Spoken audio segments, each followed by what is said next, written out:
नमस्कार बच्चों, triangle math academy YouTube channel पर आपका स्वागत है। अपन आज पढ़ेंगे बेसिक गणित। बेसिक गणित का टॉपिक है संख्या ज्ञान। संख्या ज्ञान के बारे में अपन जानकारी प्राप्त करेंगे कि संख्याएं कितने प्रकार की होती है। उससे पहले ये जानना जरूरी है कि अंक कितने होते हैं गणित मूल अंक। तो गणित में मूल अंक होते हैं 10, 0, 1, 2, 3, 4, 5, 6, 7, 8, 9। इन्हीं 10 अंकों से गणित के सभी संख्याएं बनी होती है। जितनी भी संख्याएं होती है गणित में इन्हीं 10 अंकों से मिलकर बनी होती है। तो अपन ने पढ़ लिया मूल अंक। ये अपन पढ़ेंगे अपन संख्याओं के प्रकार। संख्याओं के प्रकार। संख्याओं के प्रकार में सर्वप्रथम अपन पढ़ेंगे प्राकृत संख्या। पहला पॉइंट है प्राकृत संख्या। प्राकृत संख्याएं क्या होती है? जो संख्याएं अपने गिनने के काम आती है, जिनको अपन गिनती करने के लिए काम में लेते हैं। जैसे 1, 2, 3, 4, 5। 1 से शुरुआत करते हैं गिनने के लिए। किसी भी संख्या को गिनना है तो ऐसे बोलते हैं अपन 1। ऐसा थोड़ी बोलते हैं भाई 0। तो ऐसे थोड़ी शुरुआत करते हैं भाई 0, 1, 2, 3, 4, 5। नहीं, अपन गिनेंगे 1, 2, 3, 4, 5। तो वे सभी संख्याएं जो गिनने के काम आती है प्राकृत संख्या कहलाती है। तो वे सभी संख्याएं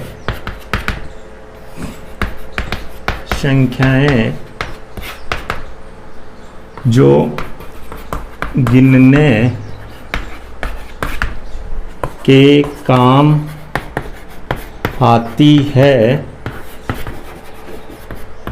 प्राकृत संख्या कहलाती है। संख्या कहलाती है। अब प्राकृत संख्या के उदाहरण देता हूं मैं। उदाहरण एग्जाम्पल 1, 2, 3, 4, 5, 6 ऐसे चलती रहेगी, यानी अनंत तक। इसको बोलते हैं अनंत। और अनंत का मतलब होता है जिसका कभी अंत नहीं होता। तो संख्याओं का भी कभी अंत नहीं होता। तो प्राकृत संख्याएं वे सभी संख्याएं जो गिनने के काम आती है प्राकृत संख्या कहलाती है। जैसे 1, 2, 3, 4 से लेके अनंत तक। अब पढ़ेंगे अगला टॉपिक है पूर्ण संख्या।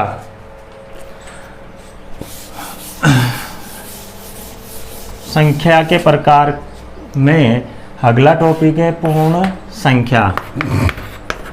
अब देखो पूर्ण संख्या क्या होती है। पूर्ण संख्या होती है प्राकृत संख्या में अगर 0 जोड़ दिया जाए तो वो पूर्ण संख्या कहलाती है। क्या कहलाती है? पूर्ण संख्या। ठीक है। तो ऐसी संख्याएं जो 0 से शुरू होकर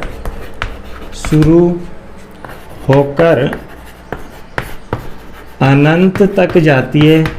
अनंत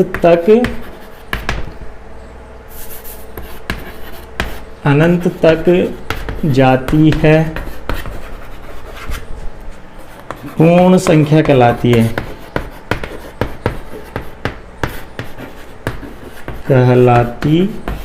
है। अगर इसके उदाहरणों की बात करें तो उदाहरण होते हैं 0, 1, 2, 3 ऐसे चलता ही रहेगा अनंत तक। कहाँ तक? अनंत तक। बस प्राकृत संख्या में 0 शामिल कर दिया जाए तो वो पूर्ण संख्या बन जाती है। अब अगला टॉपिक है, आप चाहो तो याद कर सकते हो, ऐसी संख्याएं जो 0 से शुरू होकर अनंत तक जाती है पूर्ण संख्या कहलाती है। 0, 1, 2, 3, 4, 5 ऐसे चलती रहेगी अनंत तक, जहाँ तक संख्याएं चलती है तो पूर्ण संख्याएं हो गई। अब अगला टॉपिक है पूर्णांक संख्याएं। अगला टॉपिक है पूर्णांक संख्याएं। तो देखिए पूर्णांक संख्याएं,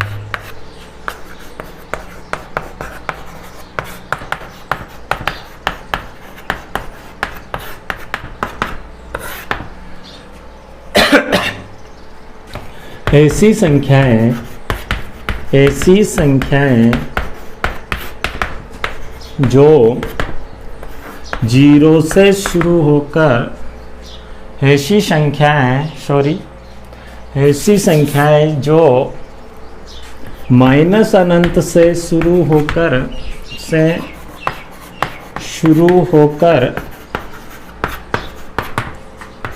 प्लस अनंत तक जाती है, पूर्णांक संख्या कहलाती है। पूर्णांक संख्या कहलाती है।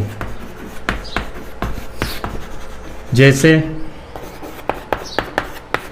माइनस अनंत, फिर आएगा डैश, फिर आएगा -4, -3, -2, -1, 0, फिर +1, 2, 3, 4 से लेके अनंत तक, यानी माइनस अनंत से लेके प्लस अनंत तक वे सभी संख्याएं इसके अंदर आ जाती है जो धनात्मक और ऋणात्मक होती है।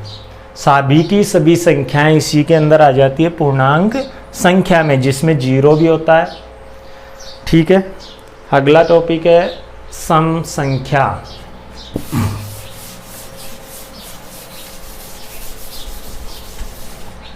अगला टॉपिक है सम संख्या। सम संख्या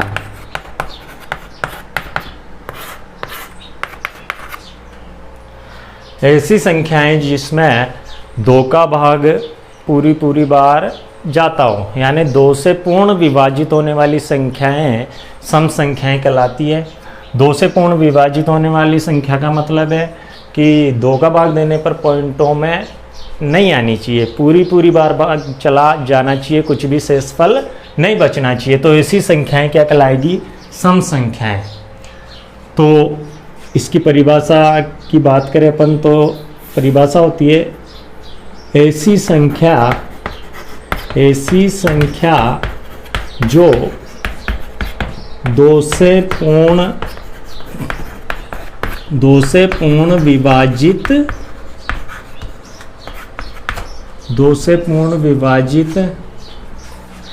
होती है, सम संख्याएं कहलाती है। सम संख्या ये कहलाती है। एग्जाम्पल जैसे 2, 4, 6, 8, 10, 12, 14 ऐसे चलती रहेगी। 2, 4, 6, 8, 10, 12, 14 तो ऐसी संख्याएं जो 2 से पूर्ण विभाजित हो सम संख्याएं कहलाती है। जैसे 2, 4, 6, 8, 10, 12 ये सभी संख्याएं, इन सभी संख्याओं में 2 का भाग पूरी बार जाता है। तो अगला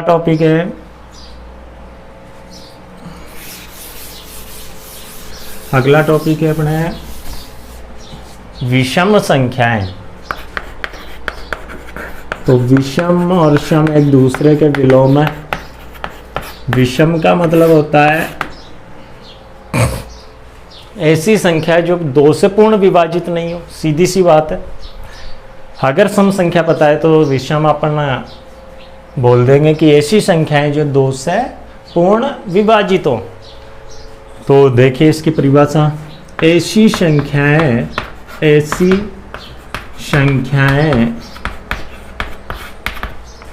जो 2 से पूर्ण विभाजित नहीं हो विषम संख्या कहलाती है। कौन सी संख्या कहलाती है? विषम संख्या कहलाती है। तो ऐसी सभी संख्याएं जो 2 से पूर्ण विभाजित नहीं हो विषम संख्याएं कहलाती है। जैसे 1, 3, 5, 7, 9, 11 ऐसे चलती रहेगी, यानी इनके अंदर दो का भाग पूरी बार नहीं जाता। तो ऐसी संख्याएं जिनमें 2 का भाग पूरी बार नहीं जाता विषम संख्या कहलाती है। और विषम संख्याओं के उदाहरण है 1, 3, 5, 7, 9, 11। तो अगला टॉपिक देखिए,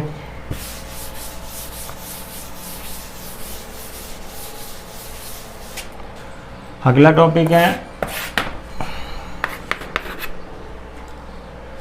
अभाज्य संख्याएं। अभाज्य संख्याएं। अभाज्य संख्या ऐसी संख्याएं जिनके केवल और केवल मात्र 2 गुणनखंड हो। ऐसी संख्याएं जिनके केवल और केवल मात्र कितने गुणनखंड हो? 2 गुणनखंड हो, अभाज्य संख्या कहलाती है। अभाज्य संख्या और वे 2 गुणनखंड एक और स्वयं होती है, एक और स्वयं। तो ऐसी संख्याएं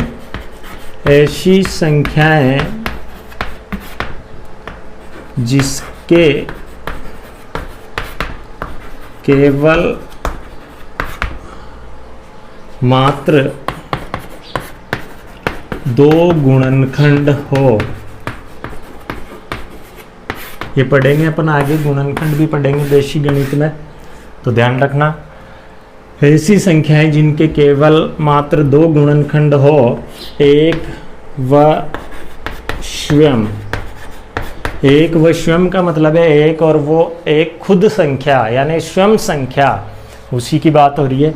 तो ऐसी संख्याएं जिनके केवल और केवल मात्र 2 गुणनखंड हो, 2 गुणनखंड हो, अभाज्य संख्या कहलाती है। अभाज्य संख्या कहलाती है। उदाहरणों की बात करें तो उदाहरण का मतलब हो गया जैसे 3 में 1 का भाग भी जाता है और 3 का भाग भी जाता है, इसके अलावा और किसी भी संख्या का भाग नहीं जाता। जैसे 7 1 का भी जा रहा है और 7 का भी जा रहा है। तो ऐसी संख्याएं जिनमें केवल और केवल मात्र 2 गुणनखंड हो, अभाज्य संख्याएं कहलाती है।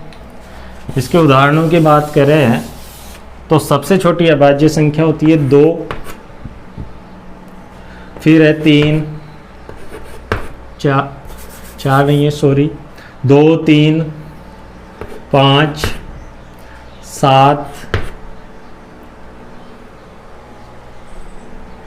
11 ऐसे चलता रहेगा।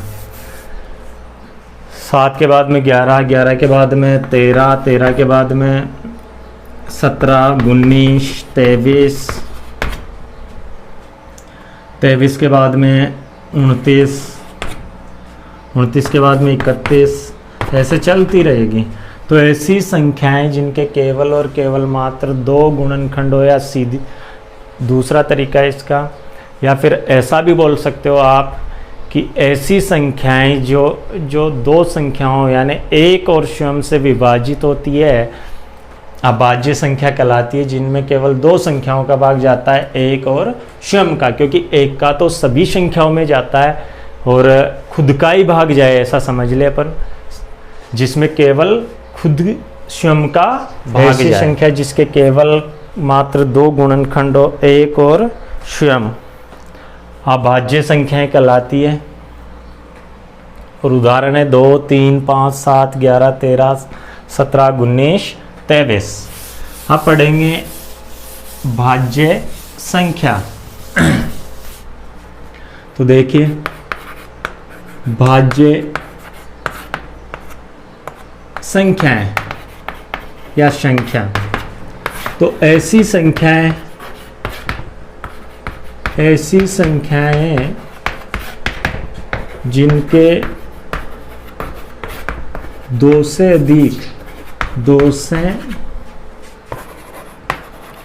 अधिक गुणनखंड हो भाज्य संख्या कहलाती है। भाज्य संख्या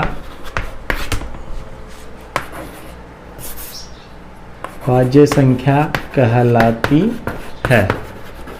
जैसे उदाहरण की बात करें,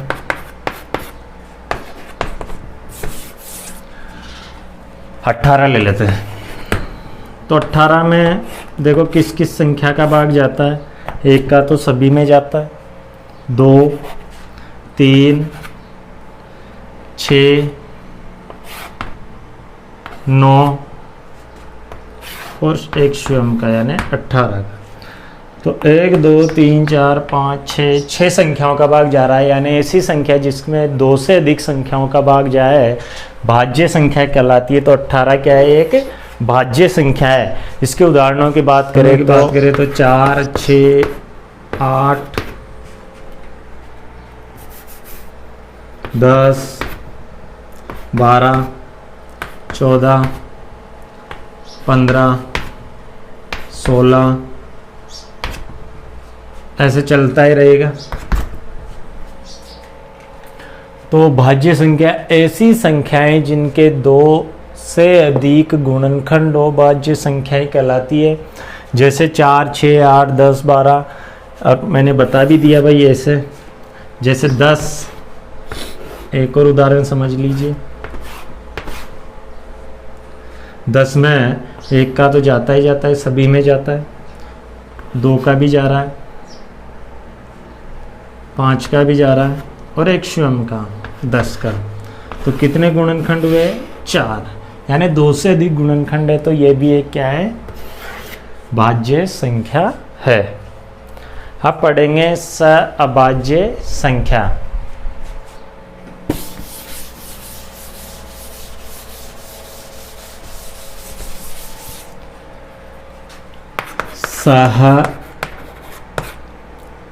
सहअभाज्य संख्या। तो देखिए सहअभाज्य संख्या क्या होती है? ऐसी दो संख्याएं जिनका HCF क्या हो? 1 हो, सहअभाज्य संख्याएं कहलाती है। तो देखिए इसकी परिभाषा, ऐसी दो संख्याएं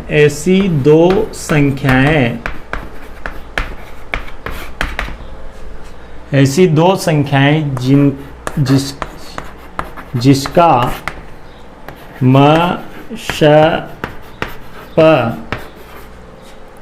महत्तम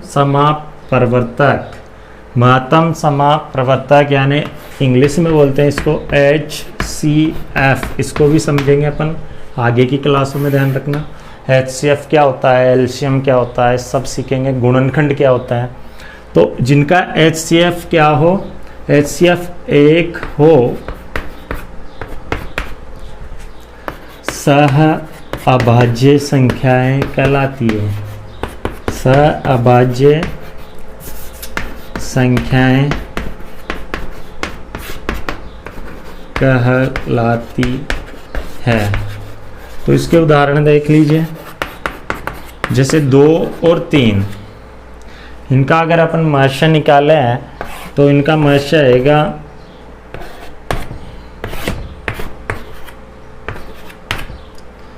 1। जिनमें कुछ भी कॉमन नहीं आए गुणनखंडों में, उनका कॉमन वो माना जाता है 1, क्योंकि ये 1 ही यहाँ पे होता है, ये 1। तो इसका महर्षय क्या है? HCF क्या है? 1। तो ये दोनों संख्याएं क्या होगी? सहअभाज्य संख्याएं होगी। तो ऐसी दो संख्याएं जिनका महत्तम यानी महत्तम समापवर्तक 1 हो, सहअभाज्य संख्याएं कहलाती है। और सहअभाज्य संख्याओं के उदाहरण दे दिए मैंने, और उदाहरण देख लीजिए। जैसे 8 और 9, 8 और 9। तो 8 और 9 में महर्षय निकाल के देख लेते हैं अपन। 8 के गुणनखंड करेंगे तो 2 का जा रहा है 4 बार, फिर 2 का जा रहा है 2 बार, फिर 2 का जा रहा है 1 बार। 9 का करेंगे 3 का जा रहा है 3 बार और 3 का जा रहा है 1 बार। तो केवल क्या हो, कुछ भी कॉमन नहीं आ रहा, तो क्या आएगा इसमें, इसका HCF 1 आएगा। और जिनका ऐसी 2 संख्याएं जिनका HCF 1 है सभाज्य संख्याएं कहलाती है। तो ये दोनों भी क्या है, सभाज्य संख्या है। अब पढ़ेंगे अपन परिमेय संख्याएं।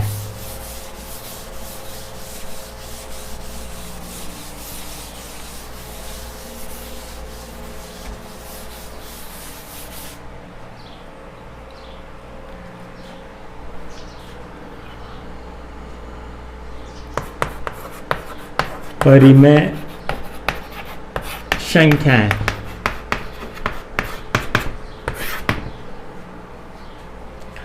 ऐसी संख्याएं हैं जिनको P/Q के रूप में लिखा जा सकता है, परिमेय संख्याएं कहलाती है। वे सभी संख्याएं जिनको P/Q के रूप में लिखा जाए परिमेय संख्याएं कहलाती है, चाहे वो धनात्मक हो तो ठीक और ऋणात्मक हो तो ठीक। तो वे सभी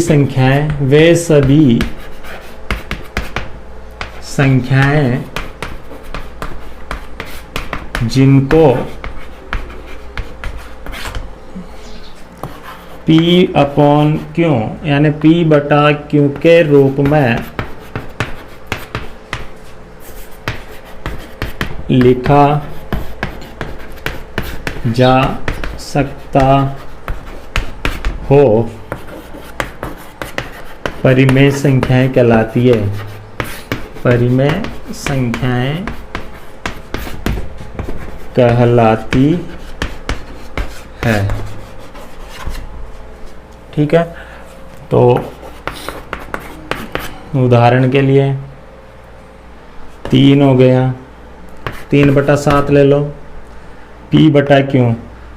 और यहाँ पे Q का मान क्या नहीं होना चाहिए, 0 नहीं होना चाहिए। Q not equal to 0, Q का मान 0 नहीं होना चाहिए। आखिर लास्ट में लिख लेना Q का मान 0 नहीं होना चाहिए, क्योंकि Q का मान अगर 0 हो जाएगा तो नीचे क्या आएगा, 0। तो किसी भी संख्या में अगर 0 का भाग देते हैं उसका मान होता है अनंत, जो कि कोई संख्या नहीं होती, यानी जाता ही जाएगा भाग। तो किसी भी संख्या में अगर 0 का भाग देते हैं तो क्या आता है, अनंत, जो कि संख्या होती नहीं है। एक्सप्लेन नहीं कर सकते अपन अनंत को। तो 3/7, 4, 5 ये भी परिमेय संख्या है, जैसे -3, -3/10 ये भी परिमेय संख्या है, क्योंकि इसके नीचे भी इनको भी P/Q के रूप में लिखा जा सकता है। P का मान 3 और Q का मान 7। और यहाँ पे सभी के नीचे अपन सभी संख्याओं के नीचे क्या लगा सकते हैं, 1 लगा सकते हैं। तो वे सभी संख्याएं जिनको P/Q के रूप में लिखा जा सकता है परिमेय संख्याएं कहलाती है। 3/7, 4/1, 5/1, इनको 4 और 5 ही बोलेंगे। ठीक है, तो अगला टॉपिक है अपरिमेय संख्याएं।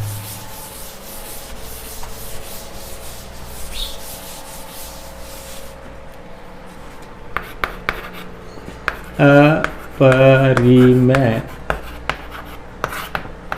संख्याएं,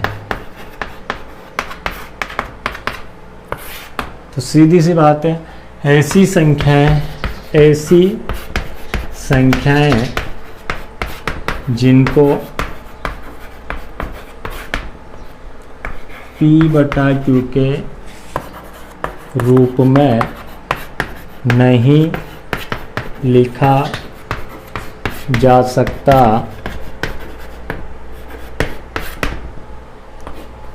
अपरिमेय संख्याएं कहलाती है। अपरिमेय संख्याएं कहलाती है।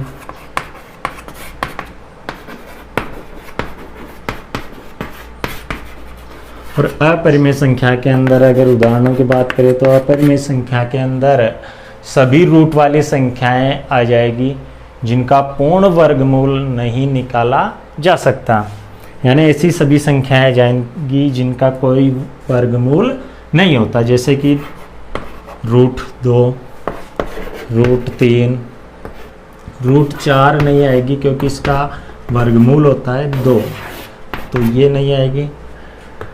3, √5 आ सकती है, √6 भी आ सकती है क्योंकि इसका वर्गमूल नहीं निकाला जा सकता।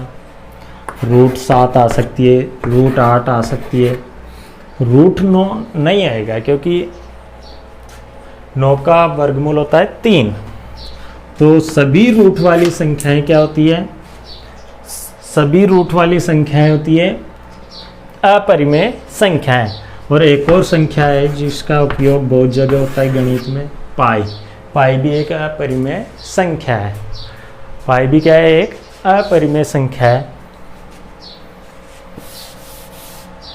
इनका डिटेल से अपन आगे पढ़ेंगे परिमेय और अपरिमेय संख्याओं के बारे में, जब मैं 9th क्लास के क्लासें स्टार्ट कर दूंगा।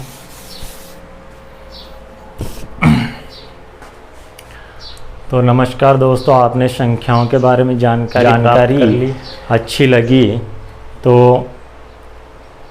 मेरे चैनल को सब्सक्राइब करें और बेल आइकन प्रेस कर ले ताकि नई नई वीडियो आपके पास पहुंचती रहे, और अधिक से अधिक शेयर करें ताकि सभी बच्चों का बेसिक गणित सीखने में सहायता मिले।